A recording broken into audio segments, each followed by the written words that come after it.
Bonjour mes amis, que Dieu vous bénisse tous et que le Saint-Esprit vienne à travers sa sainte parole déverser sur tous ses pensées, ses idées, sa sainte parole, parce que lorsqu'il parle,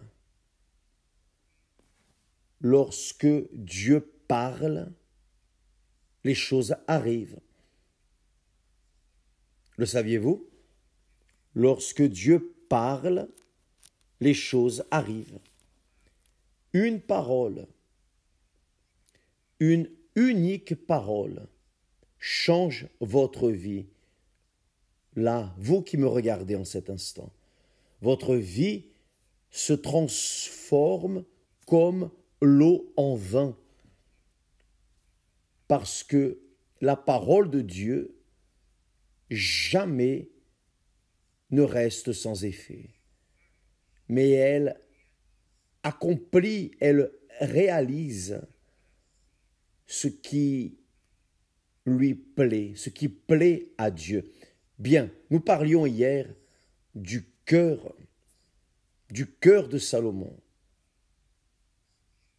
qui s'est détourné de Dieu. Un homme sage, intelligent, riche, puissant, mais qui s'est laissé entraîner par le cœur trompeur et son règne a été un désastre. Son règne a été un désastre. Il a laissé une malédiction à ses enfants. L'histoire raconte cela. Mais aujourd'hui, nous voudrions parler avec vous au sujet de comment Dieu travaille. Dieu travaille avec la parole. La parole, seulement avec la parole. La parole, pour lui, se produit. La parole se produit pour lui et aussi pour ceux qui croient en elle. Ah, là est la différence. Là est la différence. Rappelez-vous que le centenier, un homme avec une autorité sur 100 soldats, un Romain, est allé vers le Seigneur Jésus et lui a dit « Seigneur, j'ai un serviteur qui est paralysé, qui souffre cruellement, et j'aimerais que le Seigneur le guérisse. » Alors le Seigneur Jésus lui a dit « J'irai là. » Lorsqu'il a dit « J'irai guérir ton serviteur », le centenier a dit « Non, Seigneur, non, non. » On voit juste un mot.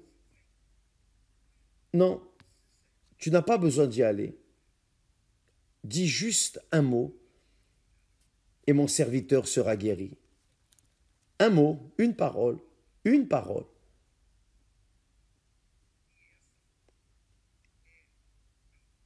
Et ça, c'est la foi qui plaît à Dieu. On voit un mot.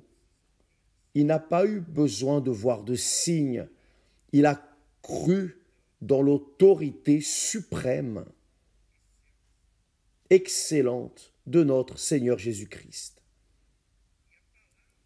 Et la parole, mes amis, qui sort de la bouche de Dieu, une fois qu'elle est crue, elle fait se produire dans la vie de celui qui a cru ou de ceux qui croient. Tous ne croient pas, mais ceux qui croient, la parole se produit. Voyez, je vais vous montrer ici le texte sacré. Cela est extraordinaire. Comme c'est grand. Dieu est très grand. Voyez le texte sacré. Vous pouvez ouvrir votre Bible en Genèse, premier livre de la Bible, chapitre 28. Nous avons ce texte-là dans la Bible fidèle. La Bible commentée, notre Bible commentée fidèle. Le texte dit, Isaac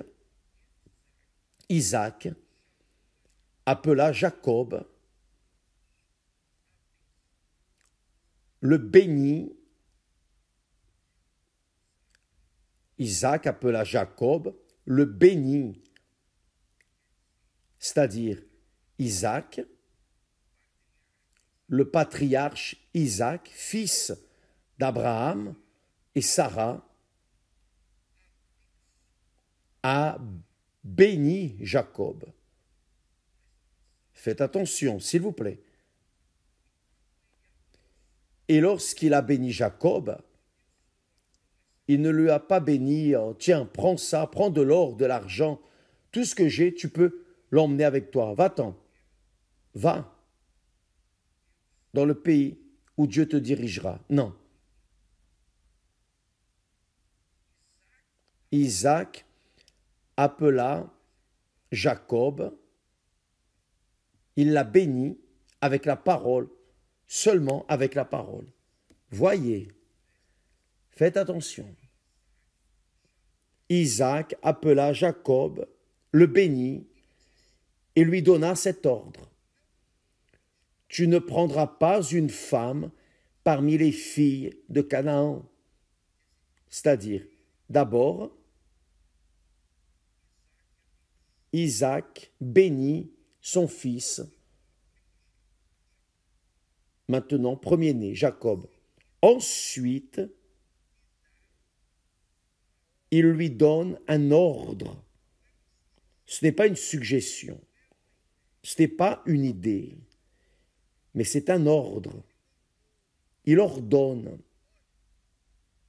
Jacob, je te bénis, mais je te donne aussi cet ordre.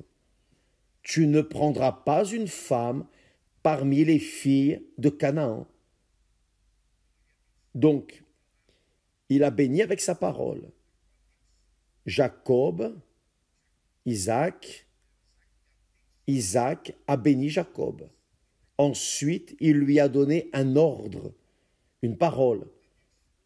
Il l'a béni et lui a donné un ordre. Tu ne prendras pas une femme parmi les filles de Canaan. Faites attention, cela veut dire, du point de vue de la foi biblique, de la foi chrétienne, cela signifie que la bénédiction qui avait été déterminée à Jacob, mais il avait l'obligation, le devoir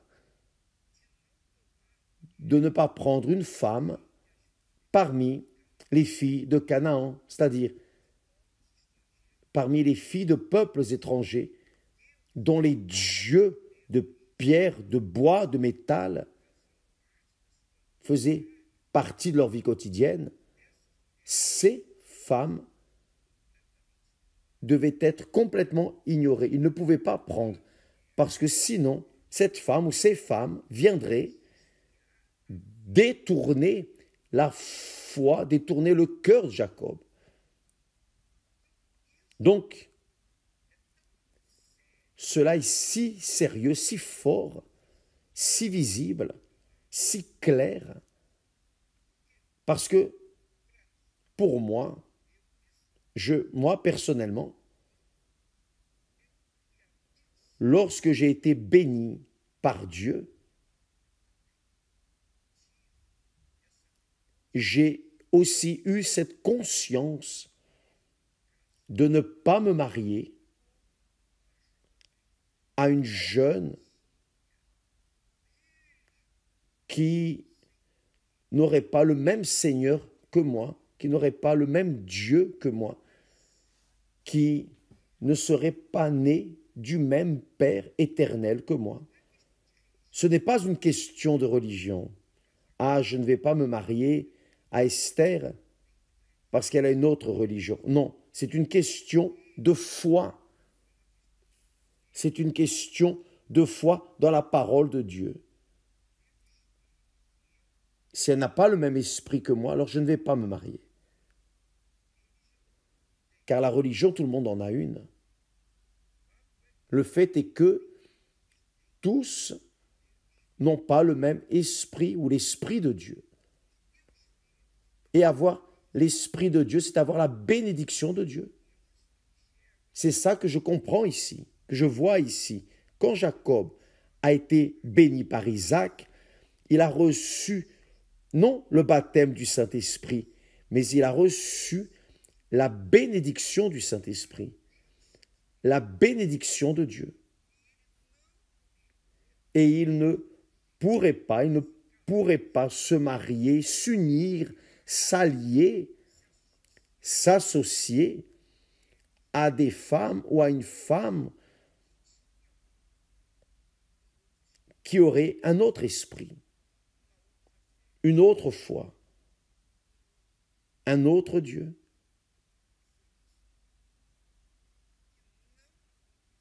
Et c'est ce qui n'est pas arrivé. Ce n'est pas arrivé. Voyez, le texte dit clairement, vous allez voir pourquoi aujourd'hui Israël,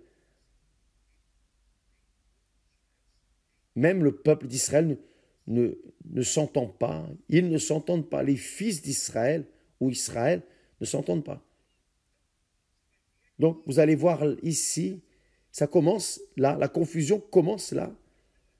Le problème de Salomon a été celui-là. Il s'est uni à des femmes cananéennes. Il s'est uni, il avait plus de 1000 femmes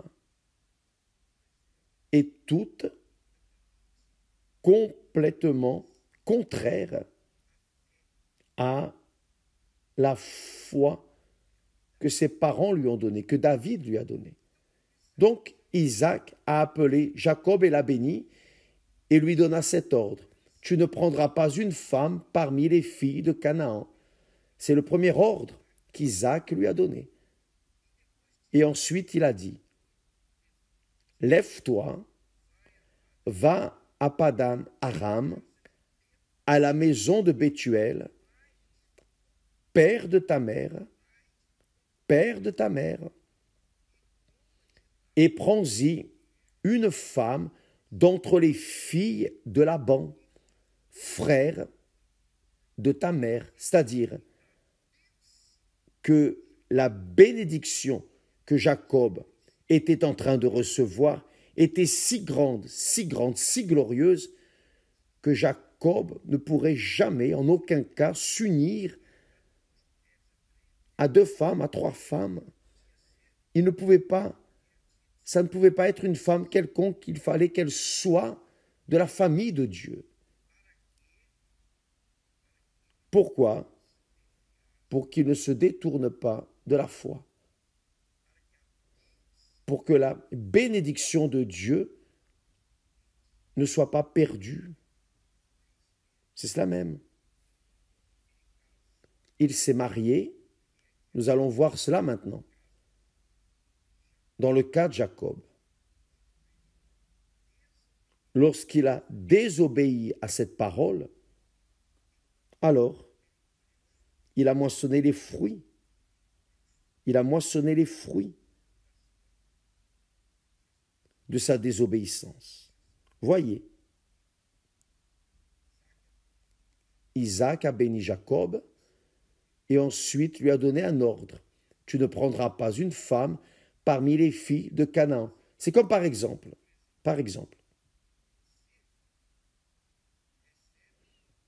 vous recevez un héritage éternel. Vous recevez un héritage, disons, immensurable. Vous ne pouvez pas mettre en danger cet héritage. Vous ne pouvez pas mettre en héritage cet héritage, car si vous vous mariez à une personne qui n'a pas la même bénédiction, qui n'a pas le même principe, la même foi que vous, alors vous pouvez être sûr, vous serez voué à l'échec. toutes les bénédictions que vous hériterez. Pourquoi? Parce que la bénédiction que Jacob a reçue du Père, ce n'était pas simplement un héritage matériel. L'héritage était spirituel. Et cela s'applique de nos jours. Cela s'applique de nos jours. Et je peux parler à tout le monde. J'ai l'autorité, oui, j'ai l'autorité d'enseigner ce qui est écrit ici. Pourquoi? Parce que j'ai suivi cette règle, cette recette. Évêque, bénissez-moi, attendez. Pourquoi voulez-vous que je vous bénisse? Parce que vous êtes béni. Pourquoi est-ce que je suis béni? Parce que j'ai cherché parmi les filles de Dieu, parmi la famille de Dieu, une jeune qui ferait la paire avec moi et qui pourrait m'aider. Je ne me suis pas marié à n'importe qui. Je ne me suis pas marié avec n'importe qui. J'ai cherché une parmi les filles de Dieu, car le trésor que le Seigneur Jésus m'avait donné, que j'avais déjà reçu, le Saint-Esprit, le trésor qu'il m'avait donné, je ne pourrais pas le partager avec personne. Je pourrais enseigner, passer à d'autres personnes, mais je ne pourrais pas prendre le risque de perdre cette bénédiction, qu'est la foi, qu'est le Saint-Esprit, l'esprit de la foi, l'esprit de la promesse, l'esprit de la parole qui ne reste pas sans effet. Si je me mariais à une personne qui n'avait pas la même foi, le même esprit, le même Père que j'avais et que j'ai, certainement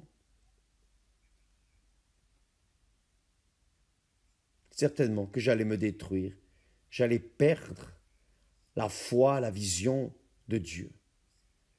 Êtes-vous en train de comprendre, mes chers amis? C'est exactement ce que je veux que vous compreniez. Je veux que vous compreniez. D'ailleurs, excusez-moi juste un instant, je vais prendre l'eau que j'ai oubliée.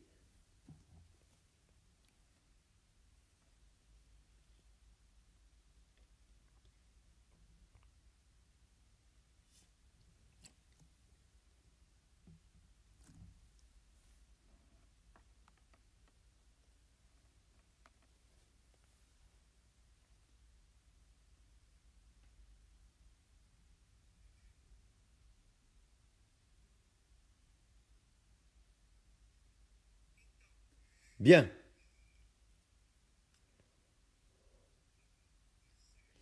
Quand Isaac a appelé Jacob et l'a béni, c'est cela.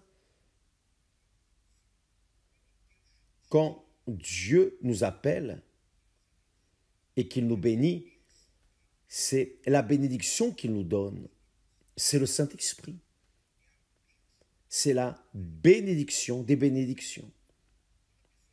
Quand la personne a le Saint-Esprit, elle a la bénédiction d'Abraham, d'Isaac et d'Israël. Et là où elle va, la bénédiction est avec elle. La bénédiction, ce ne sont pas des choses matérielles. Les choses matérielles restent là. Mais la bénédiction, c'est quelque chose que vous portez en vous,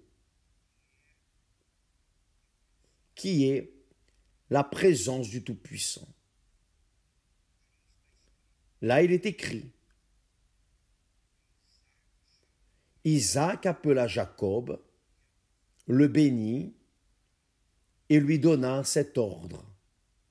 Tu ne prendras pas une femme parmi les filles de Canaan. En d'autres mots, elles vont détourner ta foi, elles vont détourner tes pensées, elles vont détourner ton cœur comme c'est arrivé à Salomon. Et c'est exactement ce qui est arrivé à Salomon. Les femmes de Canaan ont détourné sa pensée, son cœur. Et il n'avait pas besoin de 1000 femmes. Une seule était suffisante pour détourner son cœur. Et il a perdu. Il s'est perdu. Là, il dit à Jacob, lève-toi, va à Padan Aram, à la maison de Bethuel. Va dans ta famille, la famille de ta mère, et prends-y une femme d'entre les filles de Laban. Il dit, voyez, lève-toi, va à Padan Aram, à la maison de Bethuel, père de ta mère, ta famille, et prends-y une femme d'entre les filles de Laban, frère de ta mère. Une femme.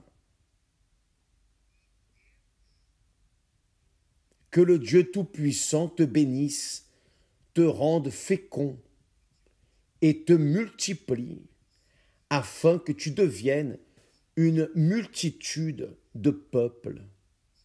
Qu'il te donne la bénédiction d'Abraham à toi et à ta postérité avec toi, afin que tu possèdes le pays où tu habites comme étranger et qu'il a donné à Abraham.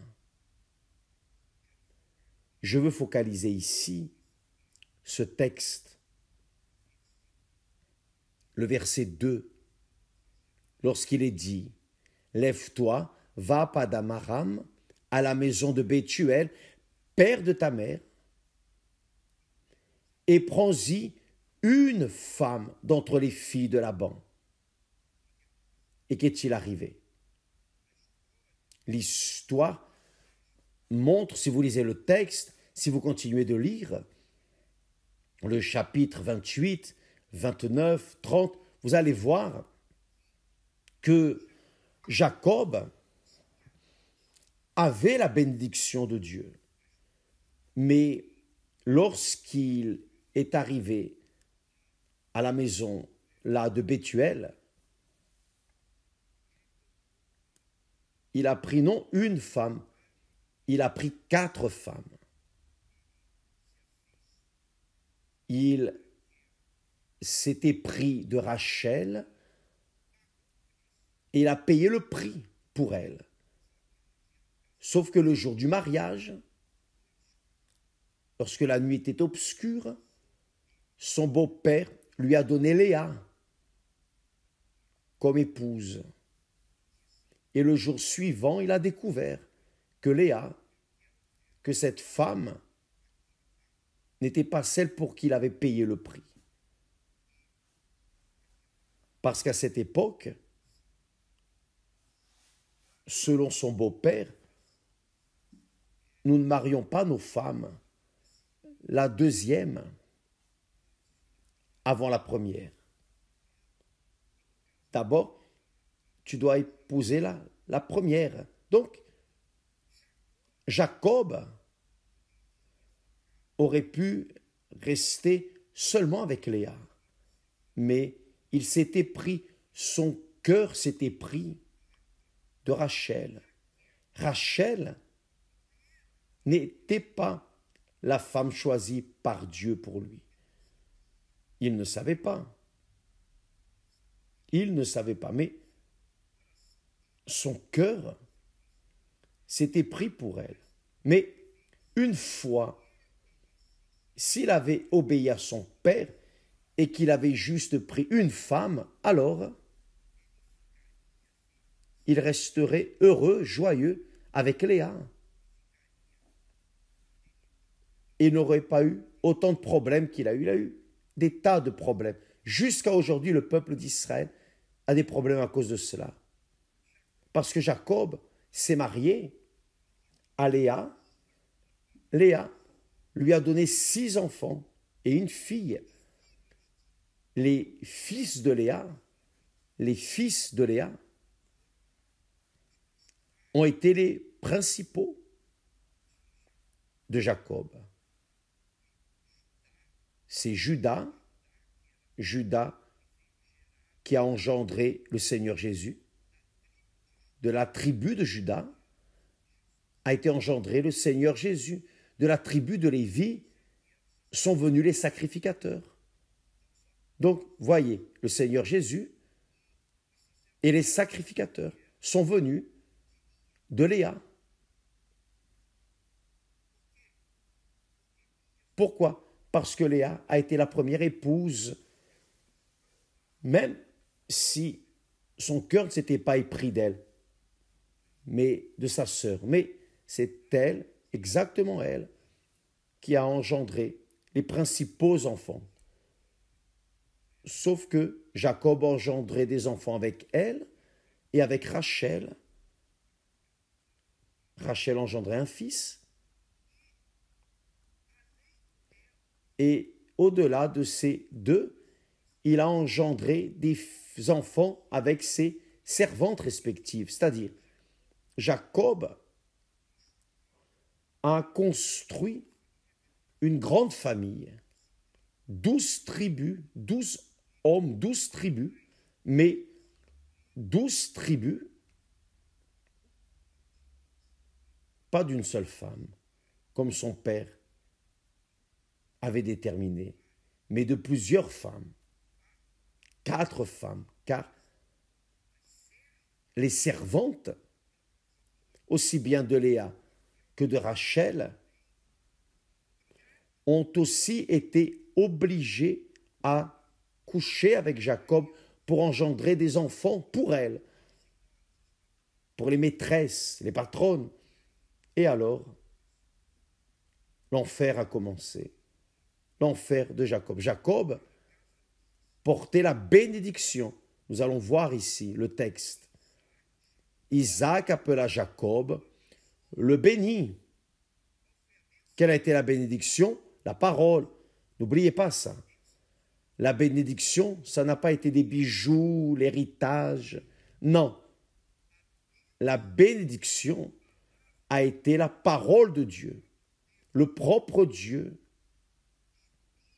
l'Esprit de Dieu. Non le baptême du Saint-Esprit. Le Saint-Esprit est venu seulement, le baptême du Saint-Esprit n'est venu qu'après le Seigneur Jésus. C'est le Seigneur Jésus qui baptise du Saint-Esprit. Qui veut recevoir le Saint-Esprit aujourd'hui doit être en Jésus, doit croire dans le Seigneur Jésus. C'est lui qui baptise du Saint-Esprit. Mais ici, dans ma conception, dans ma compréhension, dans ma vision, cette bénédiction, cette parole était un type, un symbole, une représentation du Saint-Esprit lui-même. Car Jacob est sorti de la maison de son père avec la bénédiction. Et là où il irait, la bénédiction serait avec lui. Sauf que lui, à cause de son cœur, il s'est attaché à une femme qui n'était pas de la volonté de Dieu. Et alors, cette bénédiction est devenue, disons, un problème. Je ne dirais pas une malédiction, mais un problème, car jusqu'à aujourd'hui, Israël souffre les conséquences de la situation, de cette décision de Jacob. Lisez le reste du texte, lisez le chapitre 29, voyez ce que Dieu dit à Jacob. Vous allez voir, vous allez comprendre comme il faut pourquoi Isaac a déterminé pour Jacob la bénédiction, mais lui a aussi donné un ordre de ne pas prendre une femme parmi les filles de Canaan. Parce que même Isaac a été mari d'une seule épouse. Isaac a été l'époux d'une seule femme. Tout comme son père Abraham a été l'époux d'une seule femme. Et Jacob avait l'obligation d'être l'époux d'une seule femme. La première, Léa, mais répondant aux caprices du cœur, s'est laissé entraîner et il s'est marié aussi avec.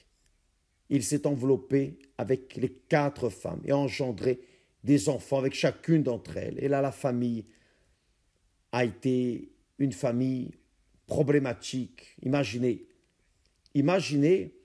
4 femmes différentes avec des enfants des 4 femmes, une grande famille, 12 tribus, et ils ne s'entendaient pas. Parce que qui est maintenant le principal? Je suis fils de mon père. Moi aussi, je porte la bénédiction de mon père. Tous avaient le droit. Mais non. Cette bénédiction que le père Isaac avait reçue d'Abraham et qu'il avait transférée à Jacob a été partagée et confondue. Et ça a été un désastre dans la famille de Jacob. C'est un désastre qui a engendré le peuple d'Israël. Aujourd'hui, nous voyons qu'eux-mêmes ne s'entendent pas. Et ils ne s'entendent pas. Parce qu'ils sont des enfants engendrés de 4 mères différentes. Vous qui me regardez en ce moment, pensez-y, raisonnez. Mettez votre tête à sa place, car beaucoup de personnes disent « Ah, évêque, donnez-moi la bénédiction, mettez la main sur ma tête, donnez-moi la bénédiction. » Mais à quoi bon de recevoir la bénédiction et de désobéir à l'ordre divin, à la parole divine? La bénédiction, c'est le Saint-Esprit. Et il dirige, il conduit, il enseigne, il oriente. Si vous n'obéissez pas, alors cette bénédiction va se partager, va se diviser, va se défaire, et vous pouvez certainement finir par perdre cette bénédiction. Qu'est-ce qui arrive beaucoup de nos jours? Beaucoup de personnes commencent bien dans la foi, sont guéries, sont délivrées, sont bénies, prospèrent, mais à cause de la prospérité, de la richesse, etc., arrangent d'autres femmes, d'autres hommes, et cette bénédiction se perd, la foi se perd, parce que une foi qu'entre le doute, entre aussi le problème. Viennent les problèmes des doutes. Demain, nous parlerons plus à ce sujet. Que Dieu vous bénisse. Pensez-y. Ce soir, nous aurons une réunion spéciale ici au temple avec les ouvriers et qui sera retransmise dans le monde entier, pour tous les ouvriers, dans le monde entier. Vous n'êtes pas ouvrier, vous n'êtes pas ouvrière, mais vous aimeriez l'être. Alors, vous pouvez participer. Vous êtes invité à participer à cette réunion. Ici au temple, à 18h, nous adresserons cette réunion au nom du Seigneur Jésus. Que Dieu vous bénisse et à bientôt au nom du Seigneur Jésus. Amen.